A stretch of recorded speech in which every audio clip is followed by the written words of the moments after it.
Assalamualaikum warahmatullahi wabarakatuh. Alhamdulillah, pada kesempatan hari ini kembali lagi kita bertemu dalam pembelajaran pendidikan agama Islam dan budi pekerti kelas 6 SD.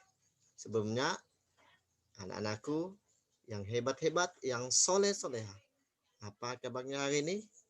Alhamdulillah. Semoga kita senantiasa diberi kesehatan oleh Allah Subhanahu wa taala dan anak-anakku selalu tetap semangat dalam melaksanakan proses belajar dan mengajar dan tetap semangat dalam menuntut ilmu. Dan mudah-mudahan segala aktivitas kita, segala kegiatan kita selalu mendapat ridho dari Allah Subhanahu wa taala. Amin amin ya rabbal alamin. Anak-anakku yang hebat-hebat, yang soleh-solehah. Pada kesempatan hari ini kita akan membahas kandungan Quran surah Al-Maidah ayat 2, Quran surah Al-Maidah ayat 3, Quran Al-Hujurat ayat 12 dan Quran surah Al-Hujurat ayat 13. Jadi sebelum kita melanjutkan pembelajaran ini, alangkah lebih baiknya kita bersama-sama berdoa terlebih dahulu, memohon kepada Allah Subhanahu wa taala semoga pada kesempatan hari ini kita bisa melaksanakan pembelajaran sesuai dengan harapan kita bersama. Berdoa bersama-sama dimulai. Bismillahirrahmanirrahim. Rabbi zidni ilma warzuqni fahma. Amin amin ya rabbal alamin. Baiklah, anak-anakku yang hebat-hebat, yang soleh-solehah, kembali lagi kita akan membahas tentang kandungan Quran surah Al-Maidah ayat 2. Jadi minggu yang telah lalu kita sudah bersama-sama membaca tentang Quran surah Al-Maidah ayat 2, 3 dan Quran surah Al-Hujurat ayat 12 dan 13. Pada kesempatan hari ini kita membahas kandungan Quran surah Al-Maidah ayat kedua. Jadi panggalan Quran surah Al-Maidah ayat 2 ini berisi tentang ajakan tolong menolong dalam mengerjakan kebaikan dan takwa. Dan jangan tolong menolong dalam perbuatan dosa dan permusuhan. Jadi Allah Subhanahu wa taala dalam surah ini memerintahkan kepada kita semua agar selalu tolong menolong, ya. Kita sebagai umat manusia tidak adalah makhluk sosial, tidak terlepas dari bantuan orang lain. Maka dari itu Allah Subhanahu wa taala memerintahkan kita, ajakan kita untuk saling tolong menolong dalam mengerjakan kebajikan, mengerjakan kebaikan dalam dan takwa. Takwa yakni memerintahkan melaksanakan segala yang diperintahkan oleh Allah Subhanahu wa taala dan meninggalkan segala yang dilarang oleh Allah Subhanahu wa taala. Dan jangan tolong menolong dalam perbuatan dosa dan permusuhan. Jadi Allah Subhanahu wa taala dalam surah ini melarang kita untuk tolong menolong dalam melakukan dosa dan permusuhan. Nah, jadi tolong menolonglah dalam kebajikan dan takwa. Anak-anakku semua bisa dilihat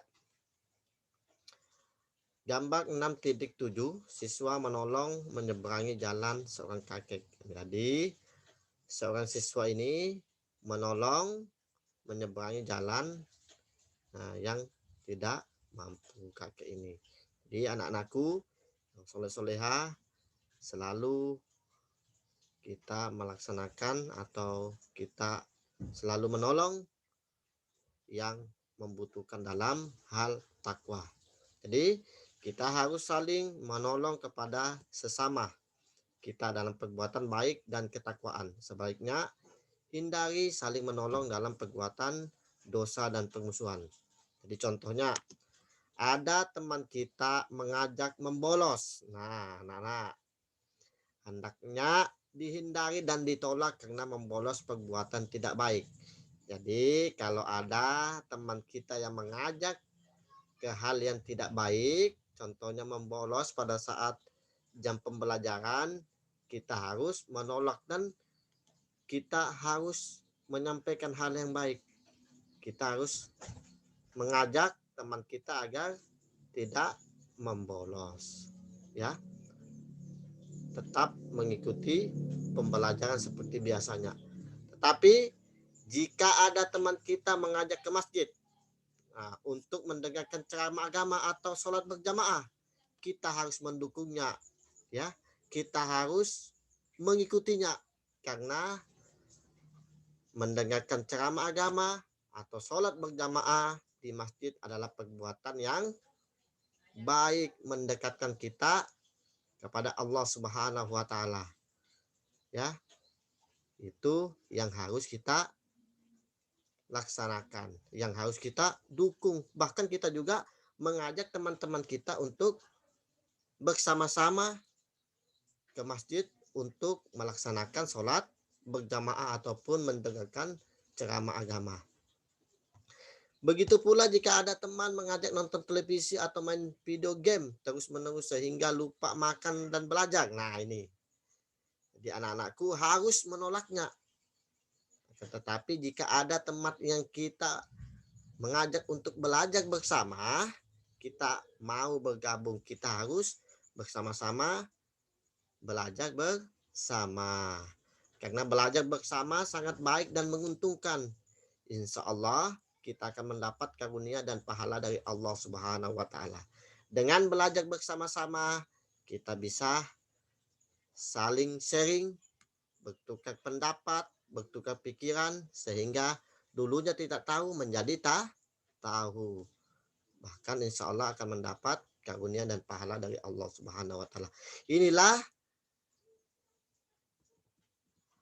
kandungan Quran surah Al-Maidah ayat yang kedua. Selanjutnya anak-anakku, Quran surah Al-Maidah ayat yang ketiga.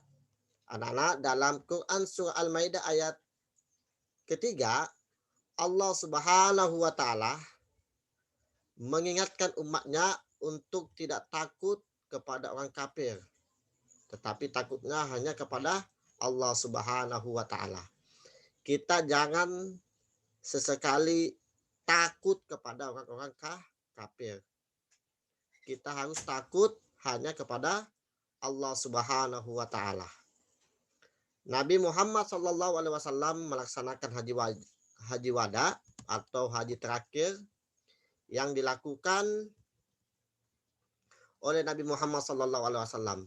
Allah Subhanahu wa taala menurunkan wahyu yang mengatakan bahwa pada hari ini atau haji wada telah kusempurnakan ajaran agama untukmu. Aku ridho agama Islam sebagai agamamu. Agama yang satu-satunya rahmatan lil alamin adalah agama Islam.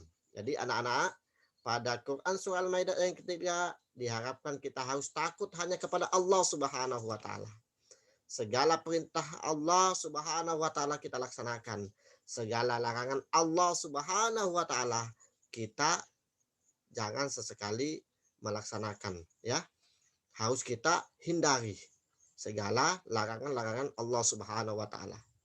Jadi, ajaran Islam yang disampaikan oleh Nabi Muhammad SAW harus kita yakini dan kita amalkan.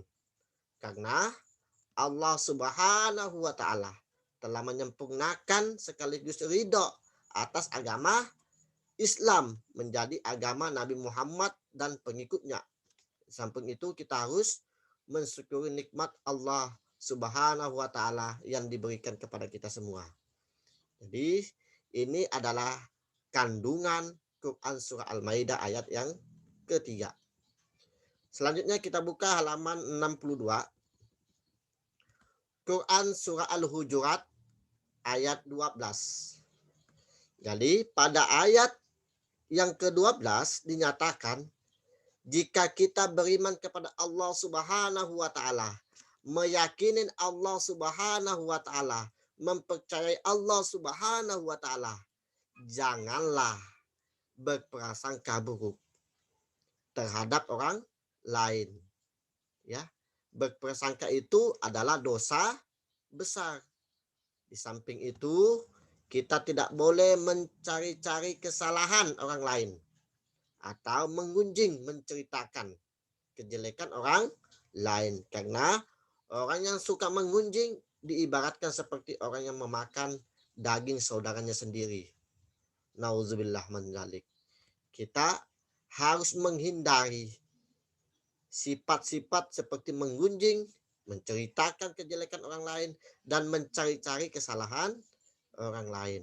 Nah, di Quran surah Al-Hujurat ayat 12 ini adalah perintah bagi kita semua, perintah Allah Subhanahu wa taala untuk kita semua untuk menjauhi sifat-sifat yang disebutkan tadi, ya. Jadi Allah Subhanahu wa taala mengingatkan kita untuk menjauhi sifat prasangka atau mencari-cari kesalahan orang lain atau menggunjing, karena semua itu adalah perbuatan dosa. Ya, harus kita hindari, ya, anak-anakku yang soleh-solehah, apabila pernah menggunjing, pernah mencari-cari kesalahan orang lain, ya, berprasangka buruk kepada orang lain, harus ditinggalkan, ya, harus kita jauhi, karena prasangka buruk, mencari-cari kesalahan orang lain, menggunjing adalah perbuatan dosa besar, ya. Allah Subhanahu wa taala menyamakan orang yang suka menggunjing seperti orang yang suka memakan daging saudaranya yang sudah mati. Tentu kamu merasa jijik, bukan? Jelas, pasti merasa jijik. Oleh sebab itu, taatilah perintah Allah Subhanahu wa taala dan jauhi larangan Allah Subhanahu wa taala, termasuk menggunjing atau menceritakan kejelekan orang lain. Jika kita telah berbuat salah dan dosa karena telah melanggar larangan Allah Subhanahu wa taala, segeralah bertobat kepada Allah Subhanahu wa taala. Sesungguhnya Allah Subhanahu wa taala Maha penerima tobat lagi Maha penyayang. Ya. Ini adalah kandungan Quran surah Al-Hujurat ayat 12. Ya. Tidak boleh mencari-cari kesalahan orang lain, memfitnah. Al-fitnatu asyaddu minal qatl. Fitnah itu lebih kejam daripada pembunuhan. Harus kita hindari. Ini adalah kandungan Quran surah Al-Hujurat ayat 12. Selanjutnya yang terakhir adalah kandungan Quran surah Al-Hujurat ayat 13. Allah Subhanahu wa taala menyatakan bahwa orang yang paling mulia di sisi Allah adalah orang yang bertakwa. Takwa tadi sudah disebutkan bahwasanya takwa itu menjalankan segala perintah-perintah Allah Subhanahu wa taala dan meninggalkan segala larangan-larangan Allah Subhanahu wa taala. Jadi oleh sebab itu tidak ada artinya kita menyombongkan diri tanpa beribadah kepada Allah Subhanahu wa taala. Karena yang paling mulia di sisi Allah adalah orang yang bertakwa, bukan orang kaya, bukan orang miskin, bukan orang cantik, bukan orang yang gagah, bukan yang orang berkulit putih, hitam dan lain sebagainya. Ya, karena yang paling mulia di sisi Allah adalah orang yang bertakwa kepada Allah Subhanahu wa taala.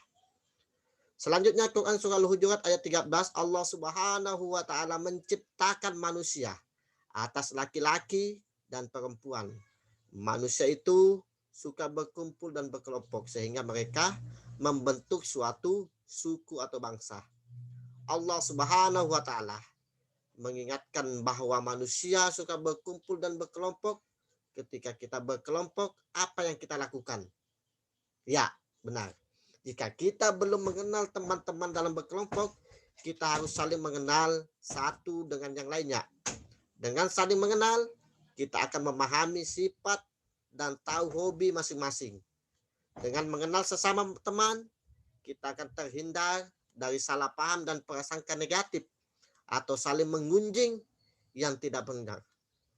Dengan demikian, tidak ada di antara kita saling menganggap diri paling benar.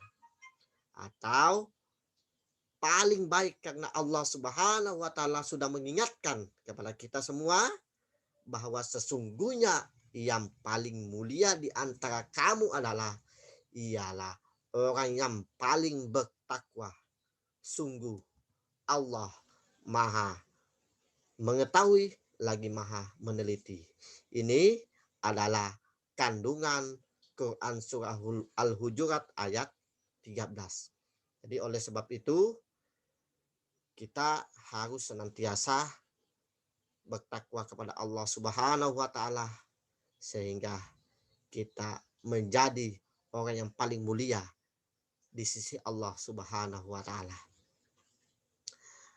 Jadi anak-anakku yang hebat-hebat, yang soleh-solehah, ini adalah penjelasan tentang Quran surah Al-Maidah ayat 2, Quran surah Al-Maidah ayat 3, Quran surah Al-Hujurat ayat 12, dan Quran surah Al-Hujurat ayat 13. Mudah-mudahan kita dapat memahami bersama dan mampu mengimplementasikan, menerapkan dalam hidup dan kehidupan kita dalam sehari-hari, dan semoga kita senantiasa menjadi manusia yang lebih baik dan bermanfaat bagi sesama manusia. Kiranya hanya ini yang dapat Bapak sampaikan pada penjelasan kali ini. Marilah kita bersama-sama menutup pembelajaran ini bersama-sama membaca Alhamdulillah. Alhamdulillah Rabbil Alamin. Kiranya hanya ini yang dapat Bapak sampaikan pada kesempatan ini. Bapak tutup. Wabillahi taufiq wassa'adah. Wassalamualaikum warahmatullahi wabarakatuh.